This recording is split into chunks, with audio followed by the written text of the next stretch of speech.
500वां प्रकाशोत्सव गुरु नानक देव जी का मनाया, 400वां प्रकाशोत्सव गुरु तेग बहादुर जी का, 350वां गुरु गोविंद सिंह जी का हमारी सरकार ने मनाया है। और यही नहीं, अगर साहिबजादों का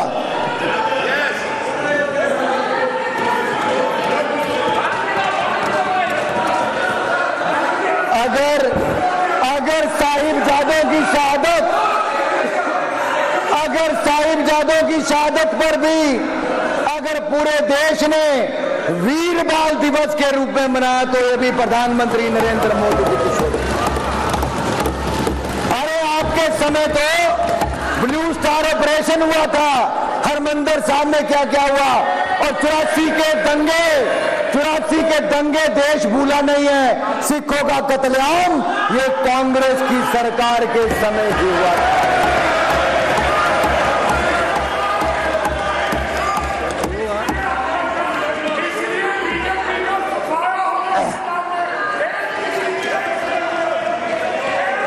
माननीय अध्यक्ष जी, भारतीय जनता पार्टी को समर्थन मिला पंजाब में कि हमारा वोट शेयर 3 गुना ज्यादा पंजाब की जनता ने बढ़ाया है। लेकिन मैं इन लोगों से ज्यादा अपेक्षा रखता भी नहीं। अरे इन्होंने चुनाव में भय भ्रम की राजनीति की, और इन्होंने यहां तक कि वो लोग जो प्रधानमंत्री जी के बारे में कहते थे बोटी बोटी नोच लेंगे, आपने उनको भी टिकट देकर सांसद बनाने का काम किया। क्या कहते थे? बोटी बोटी। मैं पूछता हूं साहब, क्या कहा? अरे किसको टिकट दिया? टुकड़े टुकड़े की सोच वाले, टुकड़े टुकड़े गैंग वालों को कांग्रेस में शामिल किया, उनको फिर टिकट देने का काम भी किया। अरे जो अफजल गुरु की फांसी माफ कराने की बात करते हैं उनको दिया, जो भारत का नामो निशान मिटाने की बात करते हैं उनको कांग्रेस ने टिकट क्यों दिया? मेरा सवाल ये खड़ा होता है। मैं सवाल पूछता हूं सभा पटल से, ऐसी कौन सी मजबूरी थी कि राहुल गांधी जी को प्रतिबंधित? एक मिनट, सभा पटल से नहीं, सभा पटल के माध्यम से पानी माननीय सदस्य को करेक्शन कर ले, सभा पटल से नहीं, सभा पटल के माध्यम। बिल्कुल, मैं क्षमा चाहता हूं अध्यक्ष जी, आपके माध्यम से करेक्ट कर दे।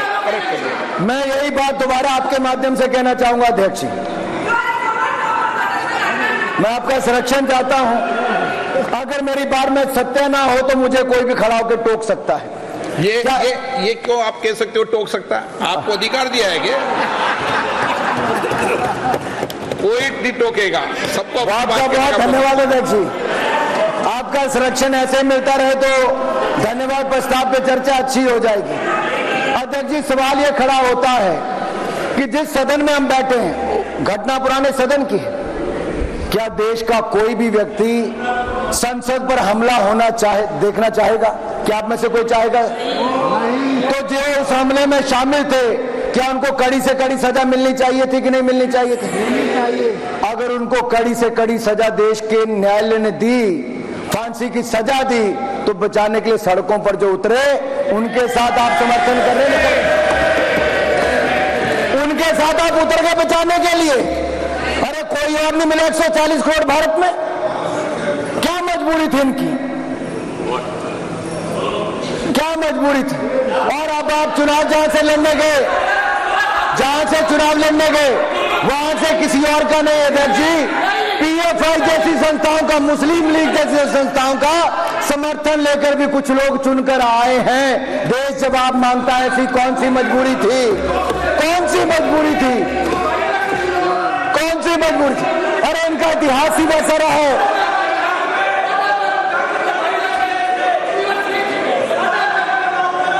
माननीय अध्यक्ष जी, बहुत सारी बातें चुनाव के समय और जो माननीय उल्लेख राष्ट्रपति महोदय ने भी जिस ओर किया, संविधान की ओर, मैं वहां पर भी आऊंगा, लेकिन उससे पहले थोड़ा कुछ और कहना चाहता हूं।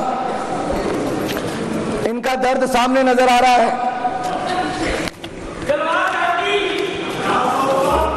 इनका दर्द नजर आ रहा है।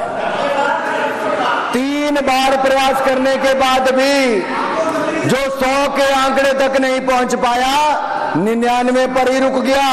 वो तो यही कहते हैं, दिल के अरमा आंसुओं में बह गए, इतनी नौटंकियों के बाद भी 99 पर ही अटक कर रह गए। दिल के अरमा आंसुओं में बह गए, तीसरी बार भी विपक्ष में आकर बैठ गए। माननीय अध्यक्ष जी, देवर इन द नर्वस 90s, वो 90 के फेर में थे। फूलने शुरू हो गए। एक बात मैं कहना चाहता हूं, एक बात तो अच्छी हुई अध्यक्ष जी कि माननीय राहुल गांधी जी नेता प्रतिपक्ष बने हैं। मैं अपनी ओर से राहुल गांधी जी को नेता प्रतिपक्ष बनने पर बहुत बहुत बधाई और शुभकामनाएं देता हूं।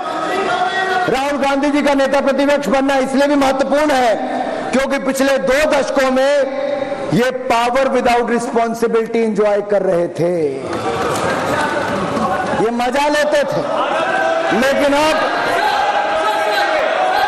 अब इनको पावर के साथ साथ रिस्पॉन्सिबिलिटी भी लेनी पड़ेगी। इसलिए जो मोदी जी को कहते हैं कि मोदी जी की तीसरी टर्म अग्नि परीक्षा है, ये तीसरी टर्म मोदी जी की अग्नि परीक्षा नहीं, ये अग्नि परीक्षा विपक्ष की है, विपक्ष के नेता की है। क्या वो विपक्ष को एकजुट रख पाएंगे?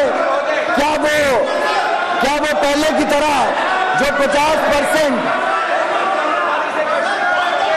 माननीय अध्यक्ष जी, जिनको लोकसभा बंक करने की आदत थी, 50% से कम हाजिरी थी, क्या वो सारा दिन लोकसभा में बैठ पाएंगे? अच्छा नहीं है, आज भी नहीं अध्यक्ष जी, क्या वो लोकसभा में बैठ पाएंगे? देर शाम तक बैठना पड़ेगा, जैसा माननीय प्रधानमंत्री जी इस पार्लियामेंट हाउस में रहते हैं। अब आपको अनुपस्थित जमींदारी नहीं चलेगी। Absentee landlordism want work, absentee landlordism